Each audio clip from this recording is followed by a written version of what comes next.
ಯುವರಾಜ, ಇದು ದಶರಥ ಪುತ್ರ ಅಯೋಧ್ಯಾಧಿಪತಿ ಶ್ರೀರಾಮನ ಅಶ್ವಮೇಧದ ಕುದುರೆ. ಇದಕ್ಕೆ ಶರಣಾಗಬೇಕು, ಕಟ್ಟಿದರೆ ಯುದ್ಧ ಮಾಡಬೇಕೆಂದು ಇದರಲ್ಲಿ ಬರೆದಿದೆ. ಇದರ ಬೆಂಗಾವಲಿಗೆ ರಾಮ ಸಹೋದರ ಶತ್ರುಘ್ನ ಬಂದಿರುವನಂತೆ. ಏನು? ನಾವು ಶರಣಾಗಬೇಕೆ? ನಾವೇಕೆ ಶರಣಾಗಬೇಕು? ನಾವೇನು ಅವರ ಸೇವಕರೇ? ಮಿತ್ರ, ನಾವು ಈ ಕುದುರೆಯನ್ನು ಕಟ್ಟಿ ಹಾಕೋಣ. ಆತುರ ಬೇಡ ಯುವರಾಜ. ಈ ವಿಚಾರದಲ್ಲಿ ಚೆನ್ನಾಗಿ ಆಲೋಚಿಸಿ ಮುಂದೆ ಹೆಜ್ಜೆಡುವುದು ಒಳ್ಳೆಯದು. ಆಲೋಚಿಸುವುದೇನಿದೆ? ಆ ರಾಮನಿಗಾಗಲಿ ಶತ್ರುಘ್ನಿಗಾಗಲಿ ಹೆದರಿ ಶರಣಾಗತರಾಗಬೇಕೆ? ನನ್ನ ಶೌರ್ಯ ಪರಾಕ್ರಮದ ಪ್ರದರ್ಶನಕ್ಕೆ ಒಳ್ಳೆಯ ಅವಕಾಶ ಸಿಕ್ಕಿದೆ. ನಾನು ಯುದ್ಧ ಮಾಡಿ ಗೆಲ್ಲುತ್ತೇನೆ. ಯುವರಾಜ, ಈ ವಿಚಾರದಲ್ಲಿ ನೀವು ನಿಮ್ಮ ತಂದೆಯೊಡನೆ ಚರ್ಚಿಸಿ ನಿರ್ಧಾರ ತೆಗೆದುಕೊಳ್ಳುವುದು ಒಳ್ಳೆಯದು. ಅಗತ್ಯವಿಲ್ಲ ಮಿತ್ರ. ನನ್ನ ಈ ಕ್ರಮದಿಂದ ನಮ್ಮ ತಂದೆಯವರು ಖಂಡಿತ ಸಂತೋಷ ಪಡುತ್ತಾರೆ. ನಮ್ಮ ತಂದೆಯವರ ಪರಾಕ್ರಮದ ಮುಂದೆ ಆ ರಾಮನು ಸಾಟಿಯಲ್ಲ. ಈ ಕುದುರೆಯನ್ನು ನಮ್ಮಿಂದ ಬಿಡಿಸಿಕೊಳ್ಳಲು ಖಂಡಿತ ಅವರು ಸಮರ್ಥರಲ್ಲ. ನಾನು ಕುದುರೆಯನ್ನು ಕಟ್ಟೆ ಕಟ್ಟುತ್ತೇನೆ.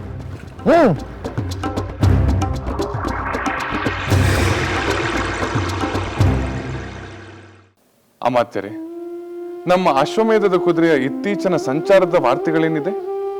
ಮತ್ತೆ ಅದನ್ನು ಯಾರು ಕಟ್ಟಿ ಹಾಕುವ ಧೈರ್ಯವನ್ನು ತೋರಲಿಲ್ಲ ತಾನೆ? ಮತ್ತೆ ಯುದ್ಧ ಸಂಭವಿಸಲಿಲ್ಲ ತಾನೆ? ಪ್ರಭು, ಕಟ್ಟಿದರೂ ಅದು ವಿಸ್ಮಯಕಾರಿಯಾಗಿ ಪರಿಹಾರವಾಯಿತಂತೆ. ಅಂದರೆ ನಮ್ಮ ಕುದುರೆ ಒಂದು ಕಡೆ ನೀರಿರುವ ಸ್ಥಳದಲ್ಲಿ ಇದ್ದಕ್ಕಿದ್ದಂತೆ ಮಾಯವಾಯಿತಂತೆ.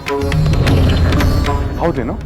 ಆಮೇಲೆ ಎಲ್ಲರೂ ಆತಂಕಗೊಂಡು ಯಾವುದೋ ರಾಕ್ಷಸನ ಮಾಯ ಇರಬೇಕೆಂದುಕೊಂಡು ಶತ್ರುಘ್ನ, ಹನುಮಂತ, ಪುಷ್ಕಳ ಎಲ್ಲರೂ ನೀರಿಗಿಳಿದರಂತೆ.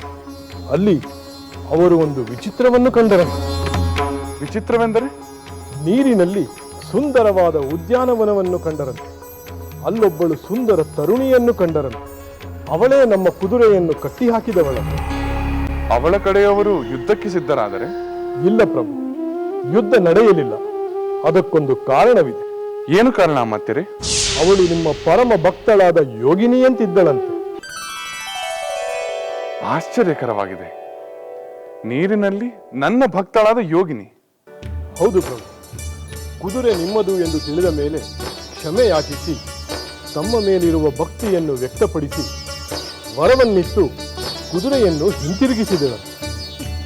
ಹೋಗಲಿ ಬಿಡಿ, ಯುದ್ಧದ ಸಂದರ್ಭ ಒದಗದೆ ಎಲ್ಲವೂ ಸುಖಾಂತವಾಯಿತಲ್ಲ. ಅಮಾತ್ಯರೇ, ಇನ್ನೊಂದು ವಿಷಯ. ಅದೇನೆಂದು ಹೇಳಿ ಪ್ರಭು. ವಾಲ್ಮೀಕಿ ಮಹರ್ಷಿಗಳ ಶಿಷ್ಯರಾದ ಆ ಬಾಲಕರು ಈಗ ಎಲ್ಲಿದ್ದಾರೆ? ಅವರು ಅಯೋಧ್ಯೆಯಲ್ಲೇ ಇದ್ದಾರೆ ಪ್ರಭು. ಈ ದಿನವೂ ತಮ್ಮ ಕಥೆಯನ್ನು ಋಷಿ ಮುನಿಗಳ ಮುಂದೆ ಹಾಡಿ ಎಲ್ಲರನ್ನೂ ಸಂತೋಷಪಡಿಸಿದರು. ಅವರ ಗಾಯನವನ್ನು ಕೇಳಲು ನನಗೂ ಬಹಳ ಕುತೂಹಲವಾಗುತ್ತಿದೆ. ಅವರು ನಮ್ಮ ಸಭಾಭವನದಲ್ಲೇ ಹಾಡಲಿ. ಹಾಗೇ ಆಗಲಿ ಪ್ರಭು. ಆ ಬಾಲಕರು ತಮ್ಮ ದರ್ಶನ ಮಾಡಲು, ತಮ್ಮ ಮುಂದೆ ಹಾಡಲು ಅತ್ಯಂತ ಉತ್ಸುಕರಾಗಿದ್ದಾರೆ. ಆಗಲಿ, ಅವರ ಆಸೆಯನ್ನು ನೆರವೇರಿಸೋಣ. ಆ ಸಂದರ್ಭದಲ್ಲಿ ನನ್ನ ಸೋದರರಾದ ಲಕ್ಷ್ಮಣ ಭರತರು ಇರಲಿ. ಹಾಗೇ ಆಗಲಿ ಪ್ರಭು. ನಾನು ಆ ಬಾಲಕರಿಗೆ ತಿಳಿಸುತ್ತೇನೆ. ಅಮಾತ್ಯರೇ, ನಮ್ಮ ಅಶ್ವಮೇಧದ ಕುದುರೆ ಈಗ ಎಲ್ಲಿ ಸಂಚರಿಸುತ್ತಿದೆ?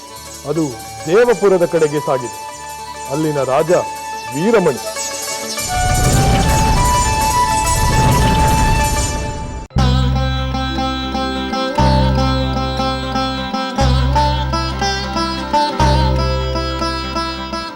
ದೇವಪುರದ ವೀರಮಣಿ ಮಹಾರಾಜರಿಗೆ ಪ್ರಣಾಮಗಳು.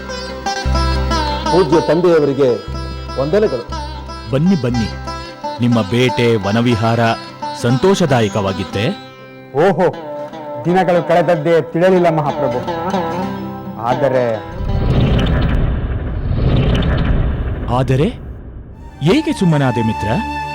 ಏನಾದರೂ ವಿಶೇಷವಿದೆಯೇ? ರುಕ್ಮಾಂಗದ ಏನಾದರೂ ಆತಂಕದ ವಿಷಯವೇ? ಇಲ್ಲ ತಂದೆ, ಆತಂಕದ ವಿಷಯವೇನೂ ಇಲ್ಲ.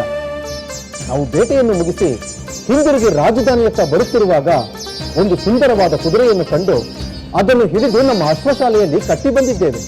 ಸುಂದರವಾದ ಕುದುರೆಯೇ? ಅದು ಎಲ್ಲಿಂದ ಬಂತು? ಅದು ಸಾಮಾನ್ಯವಾದ ಕುದುರೆ ಅಲ್ಲ ಮಹಾಪ್ರಭು, ಅಶ್ವಮೇಧ ಯಾಗದ ಕುದುರೆ. ಏನು? ಅಶ್ವಮೇಧ ಯಾಗದ ಕುದುರೆಯೇ?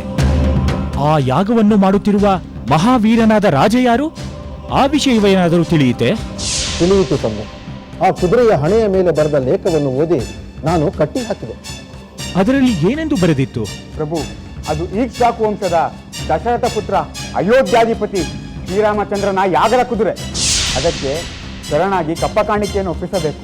ಅದನ್ನು ಕಟ್ಟಿದ ವೀರರು ಅದರ ಬೆಂಗಾವಲಾಗಿ ಬಂದಿರುವ ಶ್ರೀರಾಮ ಸೋದರನಾದ ಶತ್ರುಘ್ನನೊಂದಿಗೆ ಹೋರಾಡಬೇಕೆಂದು ಬರೆದಿತ್ತು. ಅದನ್ನು ಓದಿದ ಮೇಲೂ ನಾನು ಸುಮ್ಮನಿದ್ದರೆ ಹೇಳಿ ಎನಿಸಿಕೊಳ್ಳುತ್ತಿರಲಿಲ್ಲವೇ ತಂದೆ? ಲೋಕದಲ್ಲಿ ಆ ರಾಮನು ಮಾತ್ರ ವೀರ, ಉಳಿದವರೆಲ್ಲ ಕೈಲಾಗದವರೇ. ಸ್ವಾಭಿಮಾನ ಶೂನ್ಯರಾಗಿ ನಾವು ಶರಣಾಗತರಾಗಬೇಕೆ? ಆ ಶತ್ರುಘ್ನನ ಮೇಲೆ ಯುದ್ಧಕ್ಕೆ ಬಂದರೆ ಅವನನ್ನು ಸೋಲಿಸುವ ಶಕ್ತಿ ನಮಗಿಲ್ಲವೇ? ಸಾಕು ಸಾಕು ರುಕುಮಾಂಗದ. ವೀರ ವೃತ್ತಿ ಎಂಬುದು ನೀನು ಮಾತನಾಡಿದಷ್ಟು ಸುಲಭವಲ್ಲ. ನೀನು ಆತುರಪಟ್ಟೆ ಎಂದು ಕಾಣುತ್ತದೆ.